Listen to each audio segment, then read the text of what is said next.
We're at the University of Saskatchewan today, sitting with Roy Romanow, former Premier of Saskatchewan and Chair of the Royal Commission on the Future of Healthcare in Canada.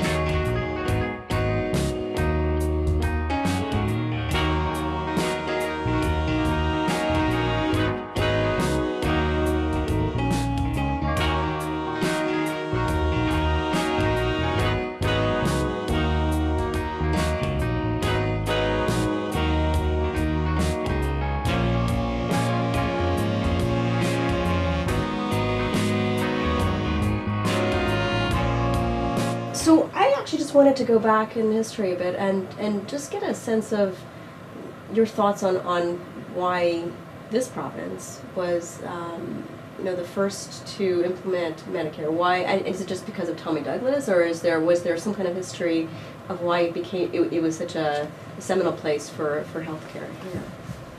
Certainly, Tommy Douglas was a key actor.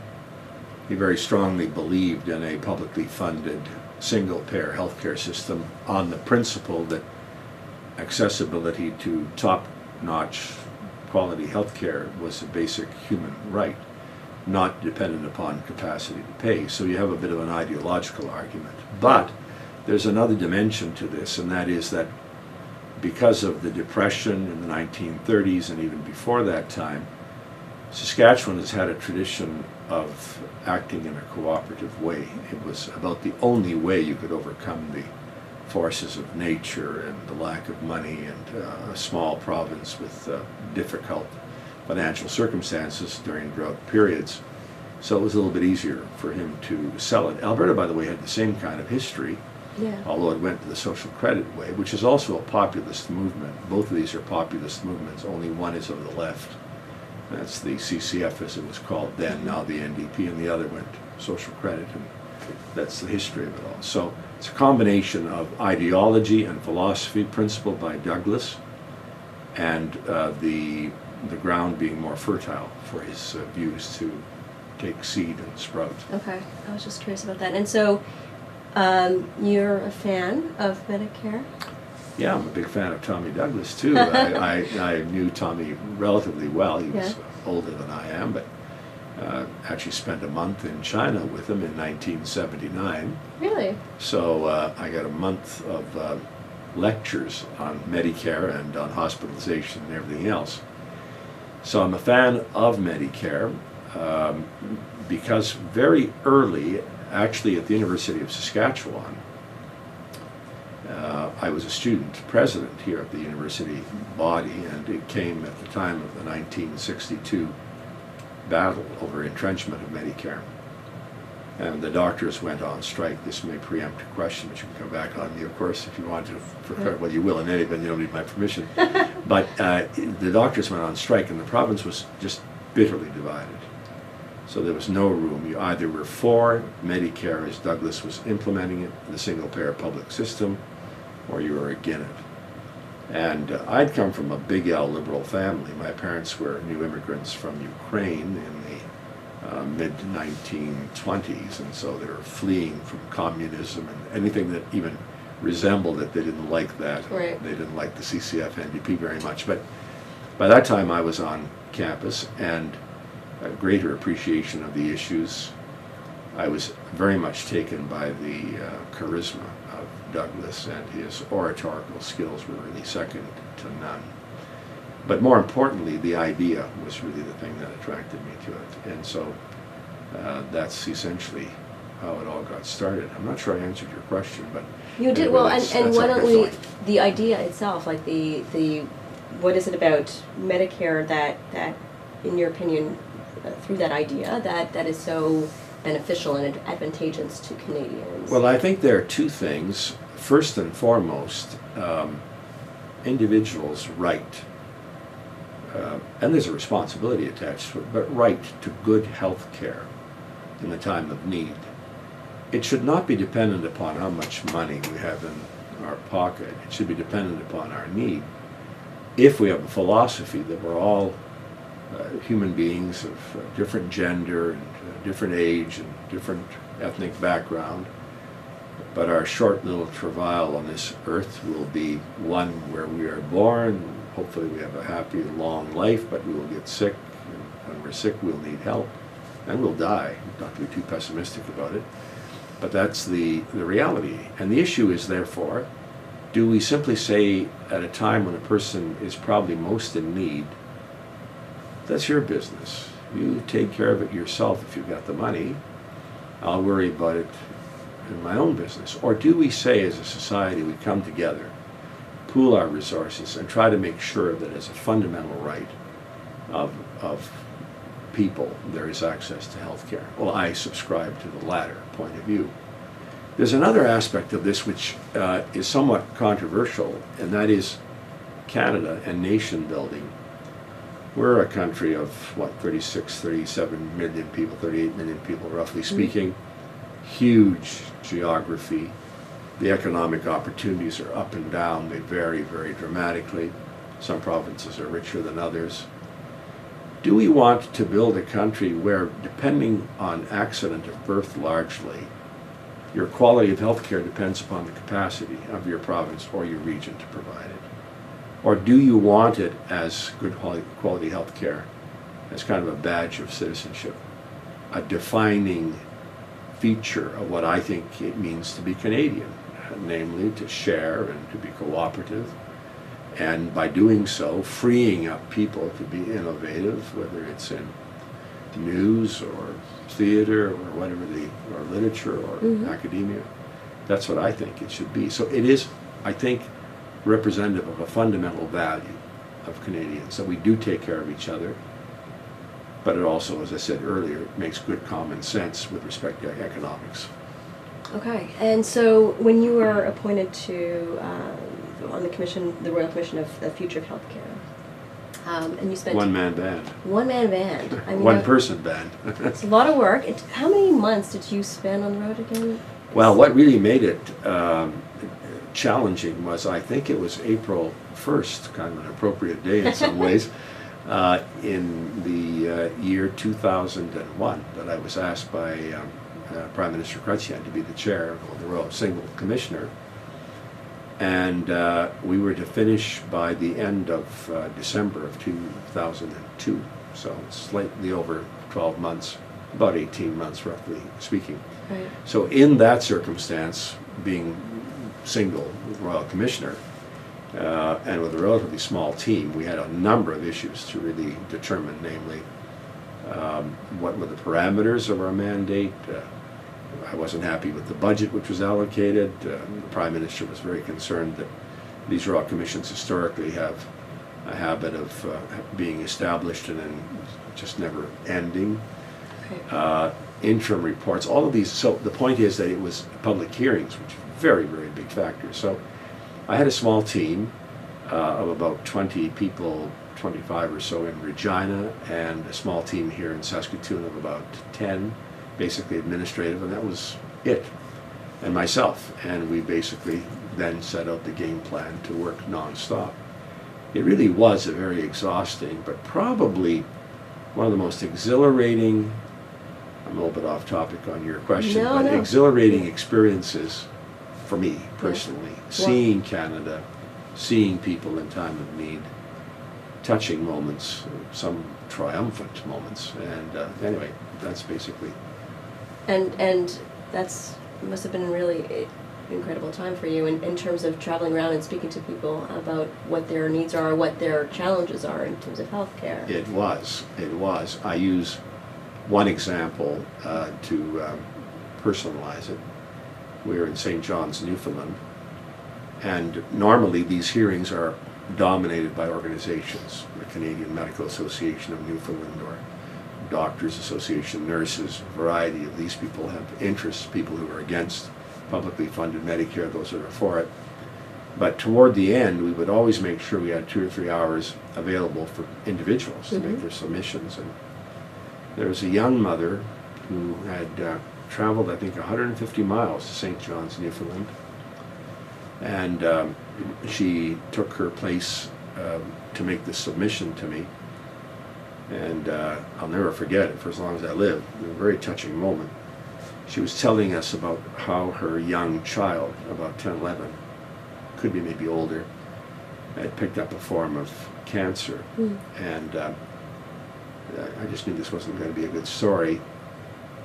But it wasn't a story of complaint about the principles of the healthcare system. It was a story pleading for support for families who were caught in that emotional period. Can you imagine a child of yours in that kind of a circumstance? It just normally is not the way it should work. That she was making a plea for. And I thought, you know, this is incredible to come all this distance, and she's in front of about 500 plus people. The room was jam-packed right from the early morning to the very end. We usually would start around 8 in the morning and get finished 8 or 9 at night. There'd be little breaks for lunch. She'd waited her turn to give this high-minded, principled message. So the hearings had a big impact, but they were very moving as well. So again, I'm a little bit off topic on this, but it was all as part of the process of listening. And the turnouts were huge, and they influenced me very much by the example that I give you, because we had research going on concurrently in Regina primarily, but in Saskatoon as well, which was the academic research on the costs of public health care, the effectiveness of public health care measured against the private systems and the like. Those are very important, and I relied on them. But as I tell you, the thing that sticks in my mind is this story of this mother. And so I guess it's sort of hard to summarize what they told you, but I'm curious whether there's a couple of things in maybe through these personal stories that the messages that you got in terms of what were people telling you that they were lacking in the system, or what were they happy with in the system? Was there a couple of things that really you took away from that? Well, I think the latter part first. The happiness of the system was that, with the exception of a few groups and individuals, the overwhelming majority liked the principle of a single-payer, publicly funded healthcare system, because it was based on the principle that as a matter of individual right, just by virtue of living, we have the right to to have access to the best possible healthcare that our society can organize, and do so in the Canadian context as part of nation building. Right. Those are the one thing which came about. But the other submissions which frequently came up, over and above the fundamental principles, because those require some adjustment in their mechanics, was the changing nature of healthcare. Namely, when Douglas implemented Medicare in Saskatchewan, it was basically hospitals and doctors, full stop, period. And if you look at even today, the Canada Health Act defines our public defined healthcare system as one dealing with doctors and hospitals. Mm-hmm. But what about pharmaceuticals, which have exploded on the market and are very expensive? How do you handle those? In fact, now pharmaceuticals are, I think, the second most costly component behind hospitals. They surpass doctors in the Canadian context. So the new technologies, and you had to work them into a system which was manageable fiscally for the country, and yet equitable for the country, and equitable for a country like Canada's, where there are so many disparities. Right. So that was basically the twofold challenge.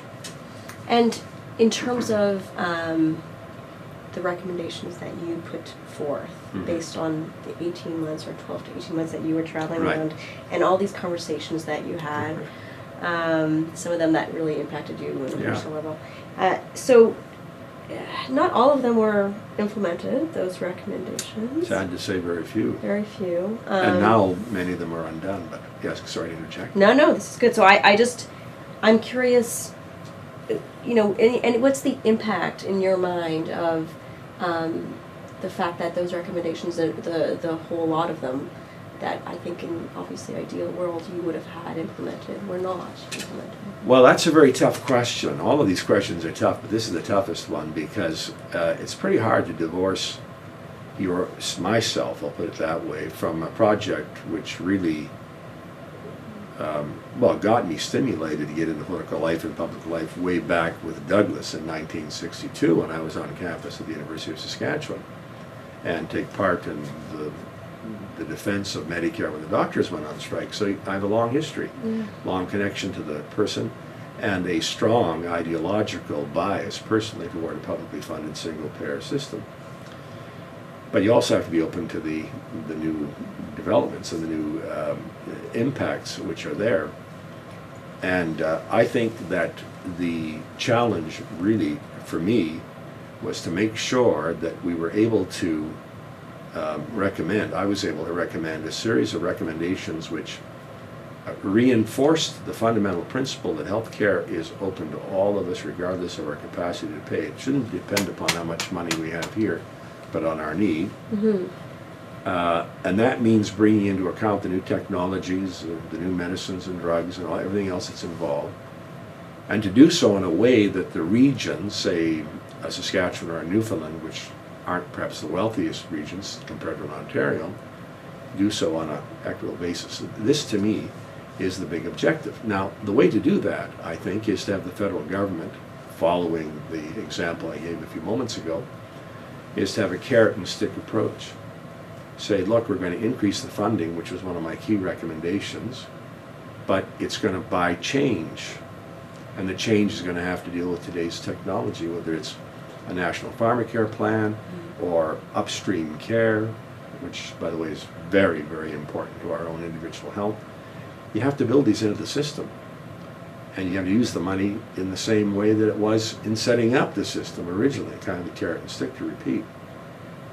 And I guess my biggest concern has been that what has happened is there was a transference of large sums of money from Ottawa to the provinces to make good. This is a credit to the federal government and to Mr. Martin, Mr. Chrétien, to make good on the fact that the federal portion of funding had decreased. Right.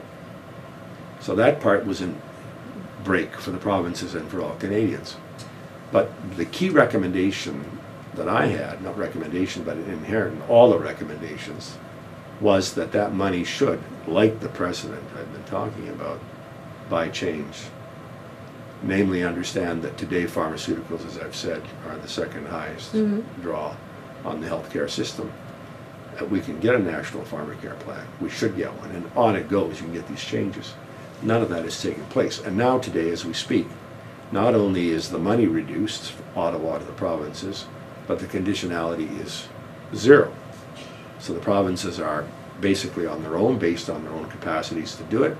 And when the provinces do get together in their annual premiers conferences, without the federal government, I might add, which is something is beyond me. I mean, when I was around, it was always, whether it was Trudeau or even Diefenbaker, these were conferences where you had the Prime Minister and the Premier sitting down to implement things. So it's hard to do if you don't have the forum. So I'm making a long-winded answer to say that for me, the recommendation of replenishing the funding to the appropriate dollars required was conditional upon the key recommendations. I'm not saying all of them, but let governments choose the key recommendations being implemented in order to modernize it to be reflective of today's healthcare and to be implemented on a nationwide basis as a badge of Canadian citizenship. And we don't see that. We see the money being reduced, and the attitude taken by the current administration, Mr. Harper's administration, that Medicare is provincial, full stop period. It isn't. It's federal and provincial. It's Canadian enterprise. So what's provinces is your business. What's mine is mine. Let's not the two ever meet. I'm overstating it to make my point, but that's my point. That's my biggest concern. So, I guess looking forward 10 years, 20 years down the line, what's your hope for, you don't sound too hopeful for the future of Medicare, the healthcare system that we've adapted years ago in Canada. Where will it stand? Well, I am hopeful, really. I may not sound like it, but that may be reflective of every Royal Commissioner who looks at the Royal Commission and says, my report wasn't implemented, you know. So if I do, I apologize. I am actually hopeful, because I do think these things do go on a cyclical basis, and there will be changes. there's another factor, of course, which Hmm. is another topic. I don't want to get us down unless you want to pursue it. But we are close to America, obviously, and the American system up until Obamacare was essentially on a private for profit out of your own pocket basis, Yep. which is contrary to our values. The health outcomes in America still are, even with Obama's changes, the worst amongst the 27, 28 countries of the OECD. They pay the most for health care, but the health outcomes in terms of morbidity, longevity, and all of those are the worst. Mm-hmm. So it doesn't work. But we're influenced by that in Canada. We tend to be sort of very much culturally watching their news and following their music and their attitudes, and it's very exciting, all of that. Some of my best friends are Americans. I've got a lovely nephew who lives in California, was born there. So I understand that. But to me, it's that we must root ourselves in the belief, and it is a fact, that we are trying to build a country which is different, that is rooted in different values, has succeeded, not perfectly, but by and large. It's a small country in a large land, and that health care is a fundamental for every woman and man, young or old, of every background, color, doesn't matter. It defines us as Canadians. We care for each other in our time of greatest need. And I don't hear enough people talking about Mm-hmm. that. I'm hopeful it'll come back. Why do you think But, people aren't talking about that, though? Well, because that's a really a tough question. I'll put it this way. I'd like to think, although I don't think I'm answering your question directly, I'd like to think that it's a reflection of political ups and downs or changes in the waves, and there'll be another change coming. But that could be too simple, and it may be way too naive. Maybe not. Well, I guess we'll have to see what happens. We'll have to see what happens. Okay. All the best. Thank you. Thank you very much. Thank you so much.